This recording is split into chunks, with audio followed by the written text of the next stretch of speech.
আমার সকল বন্ধুকে মেঘলা দিনের শুভেচ্ছা। আশা করি তোমরা সবাই ভালোই আছো, আমিও ভালো আছি।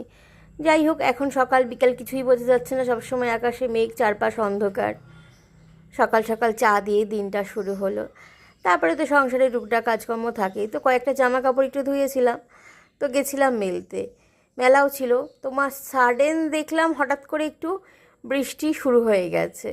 তো জামা কাপড়গুলো যথারীতি তোলা হলো। এই একদিন এলো, বৃষ্টি হলেই না জামা কাপড় ভিজে যায়, মানে একটুতেই মানে শান্তি পাওয়া যায় না। এটা যেন গেম শো চলছে, একবার তোলা একবার মেলা। তো এই জন্য বারবার যেতে হচ্ছে চেক করতে। তো এই কাজকর্ম করতে করতেই আবার শুরু হলো বৃষ্টি।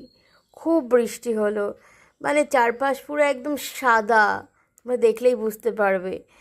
সাদা একদম ধুধু, সেই বৃষ্টি হলো, দারুণ। আর বৃষ্টি হওয়া মানে ভালো লাগে, কিন্তু কাজগুলো খুব পেন্ডিং হয়ে যায়। বৃষ্টিটা যেমন ভালোও লাগে, আবার বেশ কিছু সমস্যাও হয়। আর বৃষ্টি হলে আমাদের এই রাস্তার পাশে পোলে লাইট সব সময় জ্বলে যাবে, রাত দিন অল টাইম। যাই হোক, লাঞ্চটা ছিল আজকে সেই, ছিল ভাত, ডাল, পাঁপড় ভাজা, বাঁধাকপি মাছের মাথা দিয়ে, আর ছিল মাটন।